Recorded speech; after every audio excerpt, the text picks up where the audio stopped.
नमस्कार। आज हम आप लोग के सामने एक दुल्हा का गीत लेकर उपस्थित हुए हैं। तो चलिए दुल्हा गीत सुनिए और कमेंट करके जरूर बताइएगा कि ये गीत आप लोग को कैसा लगा। अरे चमा चमा चमकेला दुल्हा के मौरिया, अरे चमा चमा चमकेला दुल्हा के मौरिया, अरे लरिया सजला मोल गे माई से मौरिया सजला मोल गे माई।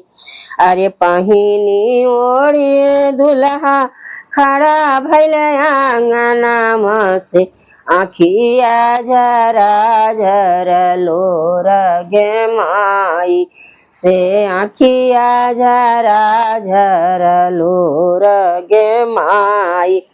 घर में से निकलली आमा हो अपना आमा, कहे बाबू आखिया झरा झर गे माई से, कहे बाबू आखिया झरा झर गे माई।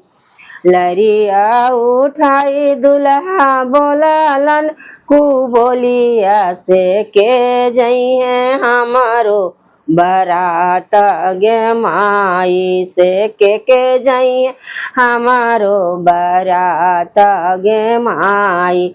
चुप रहा बबुआ दुलरैत बबुआ, चुप रहा दुल्हा दुलरैत बबुआ, पापा जइहे तोहारो बारात गे माई से, चाचा जइहे तोहारो बारात गे माई से, भैया जइहे तोहारो बारात गे माई से, जीजा जइहे तोहारो बारात गे माई। चमा चमा चमकेला दुल्हा के सुटावा से, टैया सजला मोल गे माई से, घड़िया सजला मोल गे माई से, चैना सजला मोल गे माई से, सब कुछ सजला मोल गे माई।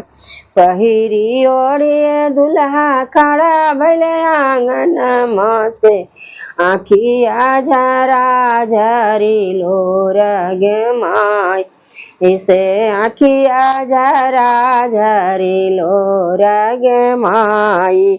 घर में से निकलली चाची अपन चाची, घर में से निकलली भाभी अपन भाभी, घर में से निकलली दीदी अपन दीदी, कहे बाबू आखी झरा झर गे माई से, कहे बाबू आखिया झरा झर गे माई से, कहे बाबू आखिया झरा झर गे।